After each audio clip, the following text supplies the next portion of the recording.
آگے فنکشن نہیں کر سکتا جب تک کمیونٹی آپ کے ساتھ نہ کھڑی ہو.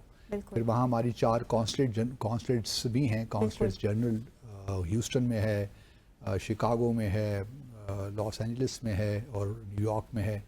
تو یہ بھی 4 سب مشنز جو ہیں یہ سب مل کر ایک ٹیم بناتے ہیں. تو سفیر کے لیے پہلا کام تو یہ ہوگا. پھر کانگریس میں ان کو اپنا جو ہے نا بڑھانا پڑے گا, جہاں ایگزیکٹو میں, اسٹیٹ ڈپارٹمنٹ میں, پینٹاگون میں اور بہت سی جگہوں پہ, وہاں پہ کانگریس بہت بڑا چیلنج ہوگا ان کے لیے, بہت سینٹ اور ہاؤس آف ریپرزینٹیٹیوز. دیکھیں نا کل ہی 25 تاریخ کو ریزولوشن پاس ہوئی جو ہم نے کل ڈسکس بھی کی. تو اس قسم کے چیلنجز ہیں. پھر جو بھارت کی جو لابی ہے وہاں پاکستان کے خلاف کام کر رہی ہے, اس کو کس طرح کاؤنٹر کریں. پاکستان اور امریکہ کے تعلقات کو کس طرح آگے لے کر چلیں, ہم کیا انویسٹمنٹ لا سکتے ہیں وہاں پہ, کس طرح ہماری ایکسپورٹس جو ہیں وہ بڑھ سکتی ہیں. یہ چیلنجز جو ہیں یہی وہ چیزیں ہیں. اور پاکستان کا امیج بلڈنگ کس طرح ہوگی, کیونکہ امریکہ میں دیکھیے نا وہاں پہ that would be more challenging, very challenging. تو آئی ہوپ کہ جو ہمارے نئے سفیر جا رہے ہیں, بس ابھی ان کا کوئی ٹائم شیڈیول نہیں آیا کب جائیں گے, جب میری اطلاعات ہیں, لیکن میں امید کرتا ہوں کہ اگلے مہینے تک انشاءاللہ وہ واشنگٹن ڈی سی میں ہی ہوں گے. اور میں یہ بھی امید رکھتا ہوں کہ وہ ہمارے سفراء بعض اوقات یہ ہوتا ہے کہ اپنے سفارت خانوں میں بند ہو کے رہ جاتے ہیں. واشنگٹن یو کے یہ 2 ایسی جگہیں ہیں جہاں میں ذاتی طور پہ سمجھتا ہوں کہ بڑا آؤٹ گوئنگ ہونا چاہیے. آپ میڈیا کے ساتھ انٹریکشن کریں, تھنک ٹینکس کے ساتھ انٹریکشن کریں, وہاں جائیں, اسکول یونیورسٹیز وغیرہ میں جا کے اسٹوڈنٹس کے ساتھ ملیں. یہی کام ہے سفیر کا. لیکن رضوان صاحب, شیخ صاحب از اے برائٹ آفیسر.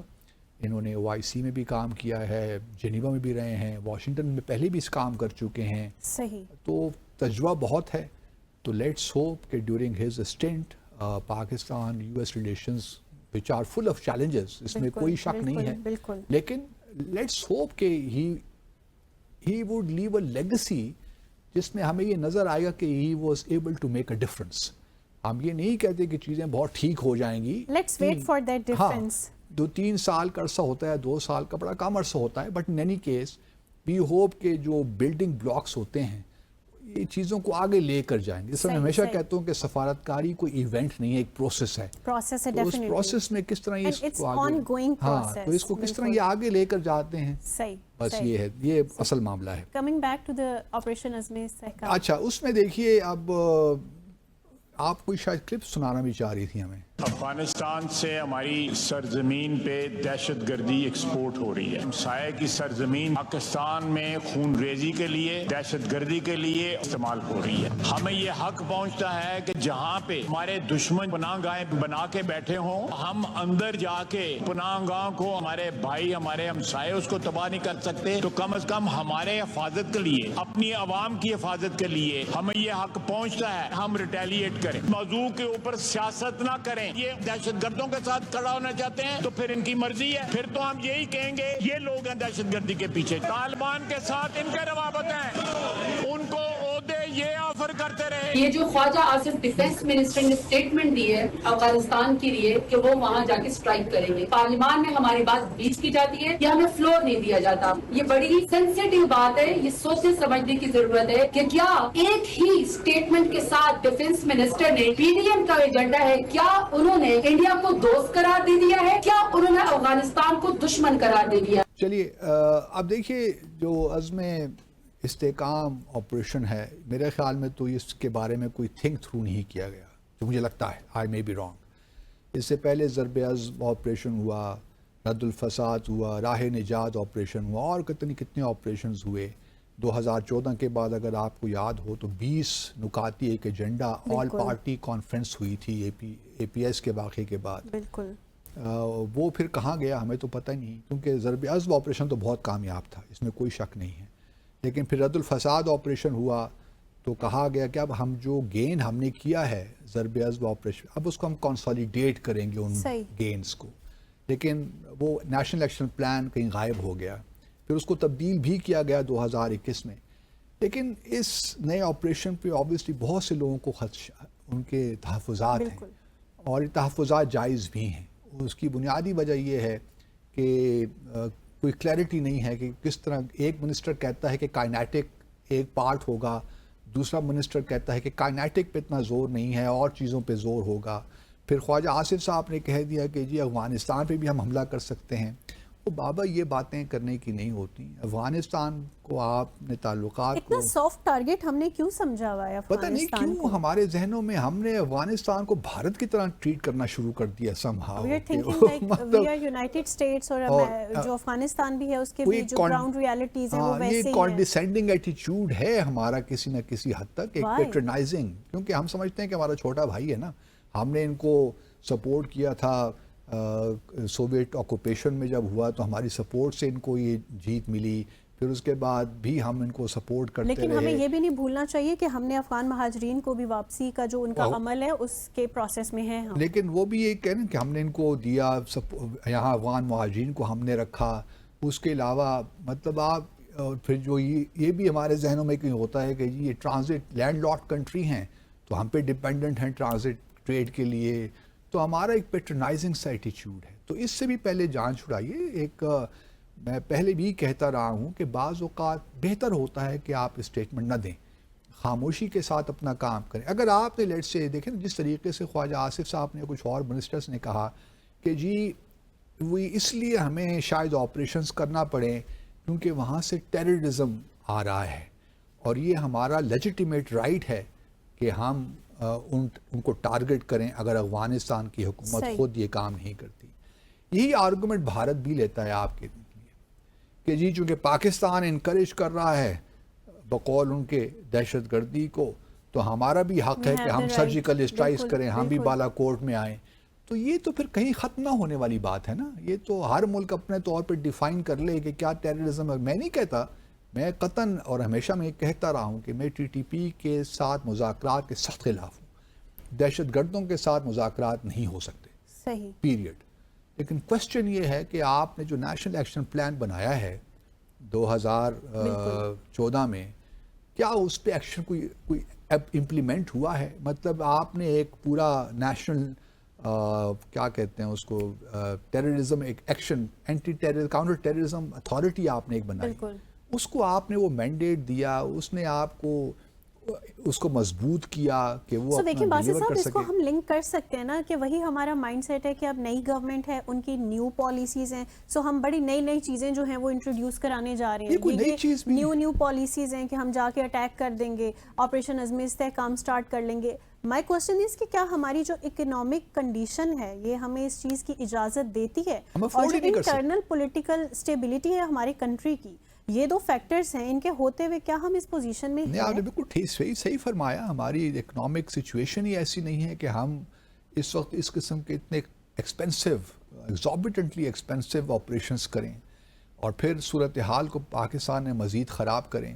جو ہم انویسٹمنٹ کی باتیں کرتے ہیں, اب دیکھیں نا اسپیشل انویسٹمنٹ جو فیسیلیٹیشن کونسل بنائی تھی اس کو پورا ایک ڈویژن بنا دیا گیا ہے, صحیح, لیکن وہ اس وقت تک ڈیلیور نہیں کر پائے گا جب تک آپ کے یہاں لا اینڈ آرڈر سچویشن نہیں ہوگی. اب یہ چیزیں ایک لحاظ سے دیکھیے آرگومنٹ یہ بھی ہے نا کہ جو حکومت دیتی ہے کہ جب تک کائنیٹک نہیں ہوگا, کوئی صحیح آپریشن نہیں ہوگا تو ہم ان جو قوت دہشت گردوں کو ہم ختم نہیں کر پائیں گے. صحیح آپریشن کیا ہے؟ یہی سمجھ نہیں آتی نا اصل میں کیا کرنا چاہتے ہیں. مطلب آپ وہی کام کرنا چاہتے ہیں کہ جو آپ لوگوں نے فاٹا کو مرج کیا, بلوچستان ہم سے ناراض, پختونخوا ہم سے ناراض ہے, پنجاب کے اندر بھی لوگ اب انہوں نے کوسچن ریز کرنا شروع کر دیے ہیں کہ بھئی یہ کیا ہے. کیونکہ دیکھیے نا صوبوں کا اگر ایک صوبے میں انریسٹ ہے خدا نہ خاصہ تو دوسرے صوبے تو اس سے اپنے آپ کو بچا نہیں سکتے نا. تو یہ ذرا باتیں اور اتنی لوز ٹاک پبلک ڈومین میں کر لینا بھی مناسب نہیں ہوتا. تھوڑا سا بندے کو احتیاط کرنی چاہیے. تو میں امید کرتا ہوں کہ اپوزیشن مل بیٹھ کے ایک صحیح لائحہ عمل بنائیں گے, کوئی اس کو کس طرح آگے لے کر جائیں. دہشت گردی ہے نو ڈاؤٹ, واقعات بھی زیادہ ہوئے ہیں دہشت گردی کے, لیکن اس کا ہرگز مطلب یہ نہیں ہے کہ آپ بس آنکھیں بند کیے جہاں چاہے آپریشن کر دیں, ڈرون گرا دیں, ادھر حملہ کر دیں, ادھر حملہ کر دیں. دس از یہ جو ہے نا میچور جو نیشنز ہوتی ہیں اس طرح نہیں کرتی. That's not a mature approach. Absolutely. Let's I hope کہ we become of age.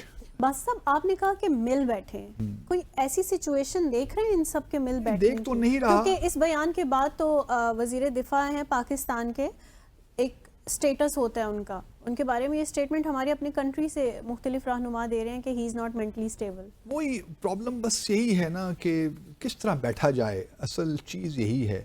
اور دکھ ہوتا ہے دیکھ کر، سچی بات ہے، کیونکہ سیریس ایشوز ہیں، اور جس طریقے سے جس کیجول طریقے سے ہم ان کو پیش بھی کرتے ہیں، وہ بھی ہماری جو نیشن کا ایک ہونا چاہیے کہ اب تک ہمیں ان چیزوں کو، ہم نے دیکھے نا بہت عرصے سے ہم اس جنگ میں ہیں، کوئی نئی بات تو نہیں ہے نا. ایسا ہی ہے. تو ہمیں سیکھ لینا چاہیے تھا اپنی ماضی کی غلطیوں سے، لیکن لگتا نہیں ہے کہ ہم ماضی کی غلطیوں سے کوئی سیکھ پائے ہیں. اور بھی بہت سے ایشوز ہیں، اگر آپ چاہیں تو ہم فٹافٹ ان پہ بھی بات. ایران کے الیکشنز بھی ہیں بالکل ہیں، لیکن اس سے پہلے ہمارے پاس کتنے منٹ ہیں پروڈیوسر صاحب اس سیگمنٹ کے لیے؟ 2 منٹ تو زیادہ بات نہیں ہو سکتی. پہلے بات کر لیتے ہیں.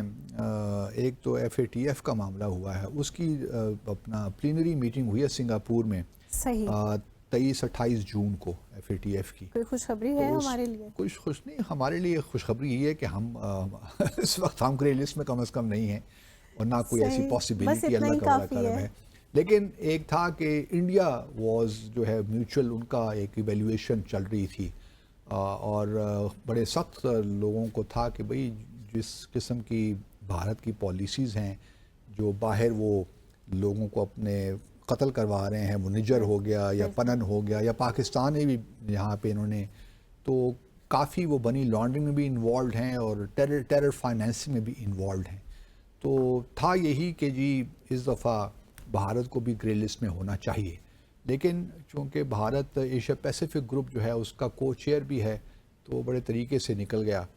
تو اس وقت فیصلہ یہی ہوا کہ ابھی ہم نے گرے لسٹ میں نہیں رکھنا بھارت کو.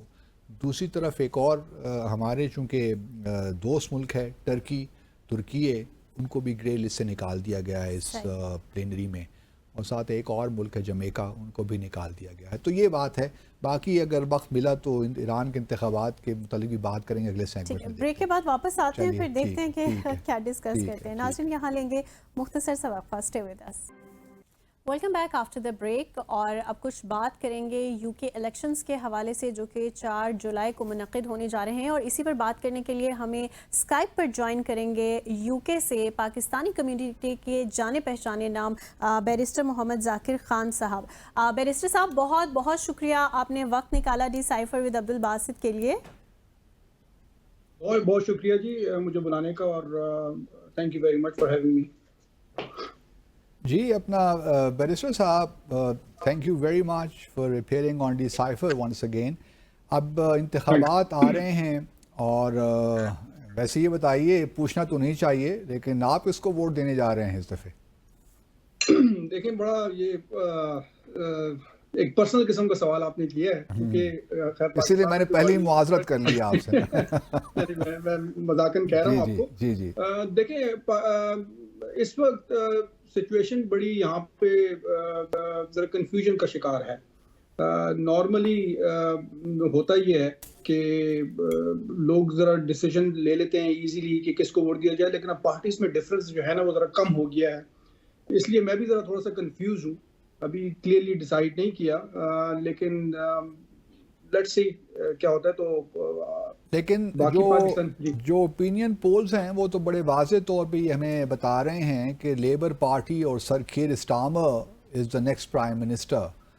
تو کنفیوژن تو نہیں ہونی چاہیے، اب تو بڑا کلیئر ہو گیا ہے کہ رشی. تو پھر آپ کو کنفیوژن کیا ہے؟ پھر کنفیوژن جو ہے نا، آپ نے بالکل صحیح کہا باز صاحب. اس وقت اٹس ویری کلیئر کہ لیبر جو ہے with a landslide majority chances ہیں کہ وہ آئے گی. لیکن کنفیوژن کا میں نے ذکر اس لیے کیا کہ خاص طور پہ جو اب پچھلے ریسنٹلی جو غزہ کا اور پیلسٹینین کانفلکٹ جو تھا، اس کا جو امپیکٹ ہوا ہے، جو خاص طور پہ یہاں پہ مسلم کمیونٹی ہے اور پریڈومنٹلی پاکستانی بنگلہ دیشی کمیونٹی، تو اس وجہ سے وہ کنفیوژن کا شکار ہیں کہ اب وہ کس کو ووٹ دیں. لیبر کو دیں تو وہ بھی اس حوالے سے دیکھا جائے، اس بیک گراؤنڈ سے دیکھا جائے تو وہ بھی کوئی اتنے اچھے نہیں ہیں، اور کنزرویٹو بھی وہی ہے. اس وجہ سے میں نے کنفیوژن کا ذکر کیا. تو پھر تیسرا آپشن لب ڈیمس کا نہیں ہے، یا جو نائجل فراج ہیں ریفارم UK پارٹی کے، یا گرینز ہیں فار دیٹ میٹر؟ تو آپشنز تو بہت ہیں UK میں. تیسرا آپشن بالکل گرینز ہے، اور اسی وجہ سے جو اوپینین پولز ہیں اس سے جو جو جو ہیں اور جس میں ایتھنک مائنورٹیز اور خاص طور پہ پاکستانی بنگالی کمیونٹی کا جو پول آیا ہے تو اس میں سے لگتا یہ ہے کہ زیادہ تر جو پاکستانی بنگالی یا مسلم کمیونٹی ہے وہ گرین کی طرف جا رہے ہیں، گرین پارٹی کی طرف. لیکن پھر بھی چونکہ ہماری پاپولیشن ٹھیک ہے، اچھی ہے، لیکن اتنی نہیں ہے کہ اس کا امپیکٹ کوئی بہت زیادہ ہو اور لیبر کی جو میجورٹی پریڈکٹڈ ہے اس پہ کوئی اس کا زیادہ افیکٹ ہو. تو آپ کیا سمجھتے ہیں بیرسٹر صاحب کہ جو کنزرویٹیوز جو اس وقت ان کی ایک I think they're at the lowest in terms of their popularity, کیا اس کی وجہ رشی سونک ہیں یا اینٹی انکمبنسی فیکٹر ہے کہ اتنے عرصے سے اب کنزرویٹیوز پاور میں ہیں؟ تو یہ ایک آبویسلی سیاست میں ہوتا ہے، اتار چڑھاؤ تو آتا ہے نا، کوئی پارٹی مستقل طور پہ تو رہ نہیں سکتی. تو آپ کیا سمجھتے ہیں، کیا وجوہات ہیں بنیادی طور پہ کہ لیبر کو، حالانکہ سر کیر اسٹارمر بھی کوئی اتنا کرزمیٹک شخص تو ہے نہیں؟ بالکل آپ نے صحیح کہا. اس کی ایک تو اینٹی انکمبنسی فیکٹر بھی ہے، لیکن اس سے زیادہ جو میں بولوں گا وہ یہ ہوا کہ جو بریگزٹ ہوا ہے، پھر اس کے بعد کووڈ ہوا ہے، اکانومی کے جو حالات ہیں، کیونکہ اگر آپ obviously آپ کا بھی کافی نالج ہے اس حوالے سے، اگر آپ دیکھیں تو کنزرویٹو پارٹی جو ہے وہ ٹھیک ہے، اس میں زیادہ پرو بریگزٹیر تھے. تو جب بریگزٹ ہوا اس کے بعد لوگوں کو جو دکھایا گیا تھا، بتایا گیا تھا، وہ ہوا نہیں. اس کی وجہ سے اکانومی جو ہے کافی خراب ہوئی ہے. پھر آپ پچھلے 4-5 سالوں میں تقریباً 6-7-8 کے قریب یہ کنزرویٹو لیڈرشپ چینج ہوئے ہیں، پرائم منسٹرز چینج ہوئے ہیں، تو اس کی وجہ سے کافی امپیکٹ ہوا ہے. لوگ جو ہے وہ ان کو نظر آ رہا ہے کہ کنزرویٹو جو ہیں they can not handle the situation at the moment. اس کا فائدہ یہ ہوا ہے کہ جس طرح آپ نے بالکل صحیح کہا کہ اگر ہم دیکھا جائے تو کیئر اسٹارمر کوئی بہت زیادہ کوئی اس کی پرسنالٹی ایسا نہیں ہے جس طرح ایک زمانے میں ٹونی بلیئر یا کنزرویٹو کیمرون ہوا کرتے تھے، لیکن اس کا کافی فائدہ لیبر کو ہوا ہے. تو یہ مختلف فیکٹرز ہیں جس کی وجہ سے اب یہ لگ رہا ہے کہ لیبر جو ہے وہ لینڈ سلائڈ لے گی. اور ایون ایکسپیکٹڈ ہے کہ جب لیبر اپنی پیک پہ تھی، جب ٹونی بلیئر 90s میں تھے، اس سے بھی زیادہ سیٹیں جو ہے وہ شاید لے اس بار. تو اوورسیز پاکستانی جو ہمارے ہیں، برٹش پاکستانیز، ان کا آپ نے پہلے بتا تو ہمیں دیا غزہ کی وجہ سے یا اور ایشوز ہیں، ان کا رجحان اس وقت لیبر کی جانب بھی ہے اور کوئی شاید گرینز کی جانب ہے، آپ نے بتایا. تو دیکھیں اس میں یہ ہے، جی سوری میں آپ کی بات کاٹ رہا ہوں، اس میں یہ ہے کہ دیکھیں ہسٹوریکلی جو امیگرنٹس ہیں زیادہ تر ہمیشہ لیبر کو انہوں نے سپورٹ کیا. پاکستانی کمیونٹی ہو گئی، بنگالی انڈین کمیونٹی، تو اس حوالے سے اگر دیکھا جائے تو ابھی بھی پریڈومیننٹلی امیگرنٹس ہیں وہ لیبر کو ہی، یعنی کہ لیٹسٹ جو اوپینین پول ہے اس کے حوالے سے مور دین 50% جو امیگرنٹس ہیں وہ لیبر کو سپورٹ کر رہے ہیں، 53% کے قریب. لیکن اگر اس میں آپ پاکستانی کمیونٹی کو دیکھا جائے تو وہ ریلیٹیولی آلدو پھر بھی کافی ہے، 40% سے زیادہ پاکستانی کمیونٹی لیبر کو کر رہے ہیں. لیکن جو غزہ کی کانفلکٹ کی وجہ سے نا، اس وجہ سے کافی زیادہ جو سپورٹ ہے گرینز کو چلی گئی ہے، پاکستانیز کی یا بنگالیز کی یا مسلمز کی. ایسا تو کسی طور یہ جو پاکستانی ہیں وہاں پہ، جو ہمارے ہاں پولیٹکس ہے پاکستان اور برطانیہ کے جو تعلقات ہیں، وہ بھی کسی طور اثر انداز ہوتے ہیں آپ کے خیال میں کہ پاکستانی کمیونٹی اب بادر نہیں کرتی اس حوالے سے کہ جی ہم نے پاکستان کے لیے لابنگ کرنی ہے، کون سی پارٹی پاکستان کے لیے بہتر ہے؟ وہ کنسیڈریشن بھی ہوتی ہے کہ نہیں اب؟ وہ کنسیڈریشن تو اتنی زیادہ نہیں ہے، لیکن امیگریشن کی obviously امیگریشن کے پوائنٹ آف ویو سے، کیونکہ immigration is a big factor as usual اس الیکشن میں بھی، تو بٹوین دا پارٹیز، تو وہ ایک ایسا ایشو ہے کہ جس کی وجہ سے لوگ زیادہ تر سپورٹ کرتے ہیں لیبر کو ٹریڈیشنلی. لیکن ذاکر صاحب، لیبر پارٹی اگر برسر اقتدار آتی ہے تو ہمیں کیا کوئی ایسی ایکسپیکٹیشن رکھنی چاہیے کہ ابھی جو ریسنٹلی اسٹفنس ہم نے دیکھی ہے امیگریشن پالیسی میں یو کے کی، سو ڈو وی ایکسپیکٹ کہ اس میں کچھ نرمی یا لچک کا مظاہرہ کرے گا یو کے؟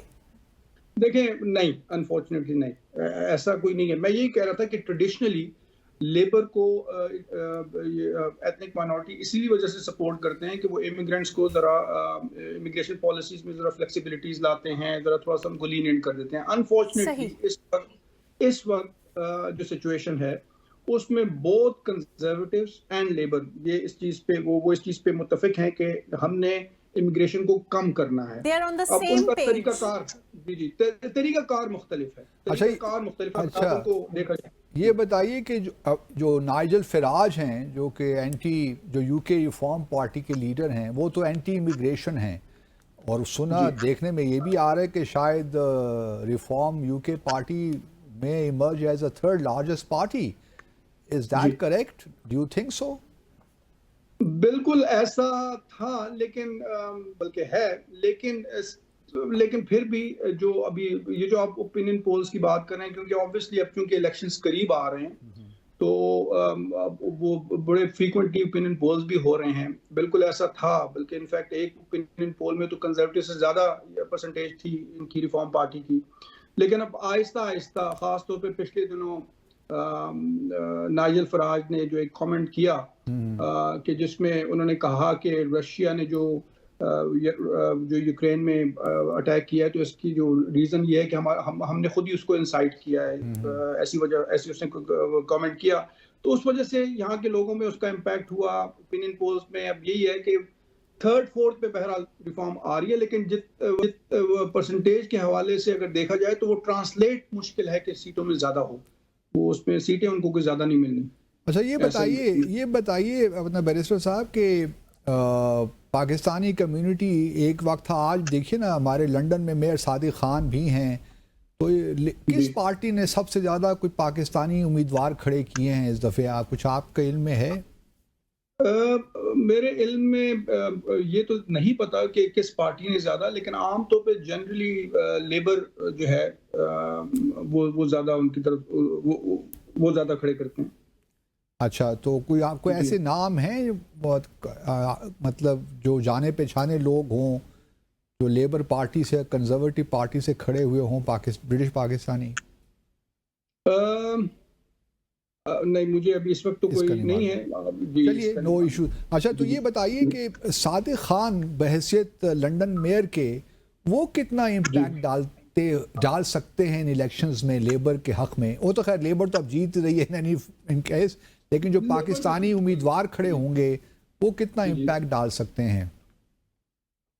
دیکھیں, لیبر تو جیسا کہ آپ نے کہا ہے وہ جیت رہی ہے. اب اس میں ایک ایشو یہ بھی ہے کہ جو پاکستانی کمیونٹی جو ہم اٹھتے بیٹھتے ہیں, جو لوگوں کا مائنڈ ہے, وہ اب یہ سوچ رہے ہیں کہ ٹھیک ہے, جس کا میں نے غزہ کانفلکٹ کا ذکر کیا, تو اب یہ بھی ایک سوچ ہے مسلمانوں میں کہ ہم اپنا جو ووٹ ہے وہ اگر کسی ایسی تیسری پارٹی کو دیں جس میں گرینز پارٹی کو دیں, تو ان کا ذرا اگر میجورٹی جو ہے یہ لینڈ سلائڈ سے نہ آئیں تاکہ بالکل ہی وہ نہ ہو. تو امپیکٹ کی جو آپ نے بات کی ہے, سارے اوپینین پولز کلیئر ہیں.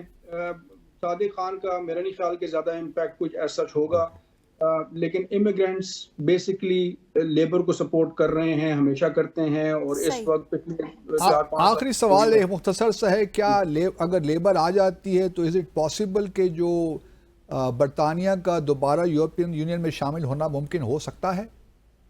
نہیں, اس میں تو انہوں نے کہا ہے کہ ایسی کوئی بات نہیں ہے. کہ اسٹارمر نے بھی ایسے سوال پوچھا گیا تھا, تو ان کی پالیسی میں ایسا کچھ فی الحال نہیں ہے کہ دوبارہ یورپین یونین میں شامل ہوں گے. لیکن یہ ہے کہ ٹریڈیشنلی لیبر جو ہے چونکہ سپورٹ کرتی رہی ہے, بریگزٹ کے خلاف تھی, تو یہ ہے کہ انہوں نے کہا ہے کہ ہم شاید کوئی دوبارہ سے کوئی اچھی سی کوئی انڈرسٹینڈنگ یا اگریمنٹس کریں ان کے ساتھ آنے وقت جو فیوچر میں. صحیح. ذاکر صاحب, ایک آخری سوال میں بھی کرنا چاہوں گی.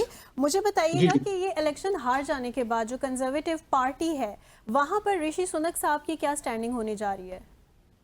دیکھیں, رشی سنک تو جو ہے نا ایک ایکسیڈنٹل پرائم منسٹر تھے, جس طرح پچھلے 3-4 یا جو بھی کنزرویٹوز میں آئے, کیونکہ شروع میں تو بورس جانسن ہی آئے تھے, پھر ان کے بعد جو ان کا سکینڈل, پارٹی گیٹ سکینڈل وغیرہ کی وجہ سے پرائم منسٹر چینج ہوتے رہے. تو میرا نہیں خیال کہ رشی سونک جو ہے وہ کوئی رہیں گے ایز اے کنزرویٹو لیڈر. وہ تو شاید اپنی سیٹ بھی نہ جیت سکیں بیرسٹر صاحب, شاید اپنی سیٹ بھی نہ جیت سکیں, اور بہت ہی خراب حالات ہیں جس کو کنزرویٹو کے ایک اوپینین پول کے حساب سے تو اگر صحیح ہوتا ہے تو تقریباً لیبر جو ہے 470 کے قریب, جو کہ 630 اپروکسیمیٹلی جو ٹوٹل سیٹس ہیں تو یہ لیبر لے گی. اور اگر conservative on the other hand around 80-85, تو اگر ایسی بات ہوتی ہے تو یہ تو بہت ہی خراب پرفارمنس ہوگی. صحیح. Thank you so very much. Barrister Muhammad Zakir Khan سے ہمارے ساتھ موجود تھے اور بڑے امپورٹنٹ قسم کے فیکٹس بتائے انہوں نے یوکے الیکشنز کے حوالے سے. بس یہ ہے کہ رشی سونک صاحب تو اپنی سیٹ بھی ہارنے والے ہیں. صحیح. We will have a new conservative leader right اور new opposition leader after the election hopefully. صحیح. اور ویسے آپ کیا دیکھ رہے ہیں, یہ جو امیگریشن پالیسیز کی انہوں نے بات کی ہے, we are very much concerned about immigration کا تو دیکھیے پوری دنیا میں معاملہ ہے. ایون اگر ٹرمپ بھی جی جاتے ہیں تو ان کی بھی یہی ہے پالیسی. جتنے بھی پاپولسٹ لیڈر ہیں, نائجل فراج سے لے کر نیدرلینڈز میں وائل گریٹ وغیرہ, سارے وہی ہیں.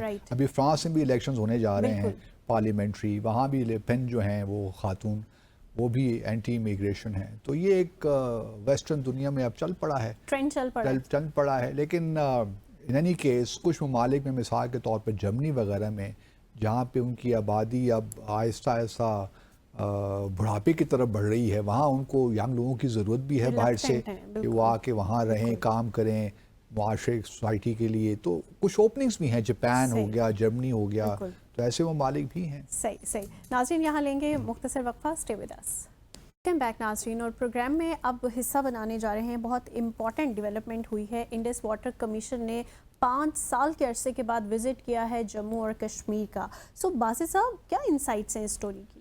دیکھیے ابھی تو انسائٹس کوئی ملی نہیں ہیں خاص, کیونکہ یہ دورہ 2019 کے بعد پہلی دفعہ ہو رہا ہے مقبوضہ جموں اور کشمیر میں.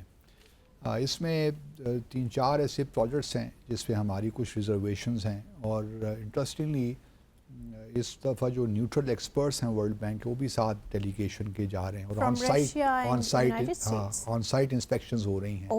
اس میں چناب میں بھی کچھ بن رہے ہیں ریزروائرز, کوئی پاور پروجیکٹس ہیں, مثال کے طور پہ رتلے ڈیم ہے, کشن گنگا ہے, اس کے بعد پاکول کیا نام ہے, پکول دل ہے, پھر جو ہے لوور کلنائی ہے. تو اس قسم کافی پروجیکٹس ہیں جس میں پاکستان کو ریزرویشنز ہیں. تو یہ ہمارا انڈس جو کمیشن ہے یہ ہر سال ہوتی ہے میٹنگ, ایک میٹنگ اسلام آباد میں اور ایک میٹنگ نیو دہلی میں یا پاکستان یا انڈیا میں. بالکل. تو یہ اچھی ڈیولپمنٹ ہے, کیونکہ انڈس واٹرز ٹریٹی جو ہے 1960 کی, یہ ایک ایسا معاہدہ ہے جو کہ اس کے باوجود کہ پاکستان اور بھارت کے تعلقات میں اتار چڑھاؤ آتا رہا, لیکن یہ ٹریٹی ایفیکٹیولی کام کر رہی ہے.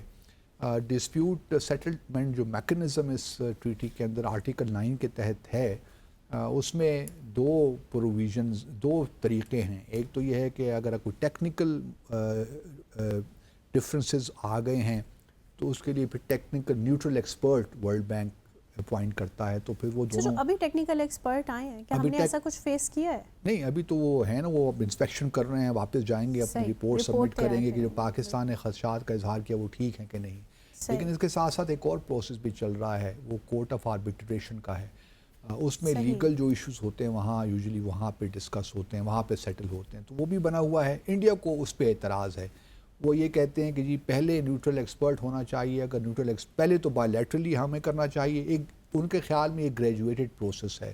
لیکن ہماری انٹرپریٹیشن ذرا ڈفرینٹ ہے. ہم کہتے ہیں, اور ورلڈ بینک کی بھی یہی انٹرپریٹیشن ہے, کہ دونوں جو پروسیسز ہیں نیوٹرل ایکسپرٹ کا بھی اور کورٹ آف آربیٹریشن کا ایک ساتھ ہو سکتے ہیں. لیکن بھارت ہے وہ جو کورٹ آف آربیٹریشن کا چل رہا ہے معاملہ, اس میں وہ پارٹیسپیٹ نہیں کر رہا. تو اب دیکھنا یہی ہے, واپس یہ ڈیلیگیشن پاکستان کا آئے گا, آبویسلی رپورٹ پیش کرے گا اپنی, دیکھتے ہیں کیا ان کے ہیں جو خدشات ان کے ہیں وہ ٹھیک ہیں, کام کیے بھارت نے, یا بھارت کس حد تک وائلیٹ کر رہا ہے جو اسپیسیفیکیشنز ہیں اس کو. تو ابھی دیکھتے ہیں آگے کیا ہوتا ہے. تو اس وقت کچھ حتمی طور پہ کہنا مشکل ہے, تو کیونکہ یہ 5 روزہ شاید دورہ تھا, ایک ہفتے کا, اور 5 ممبر ہیں شاید ڈیلیگیشن میں. تو اب واپس آئیں گے تو تھوڑا تفصیل لیتے ہیں, دیکھتے ہیں کیا ہوتا ہے. صحیح.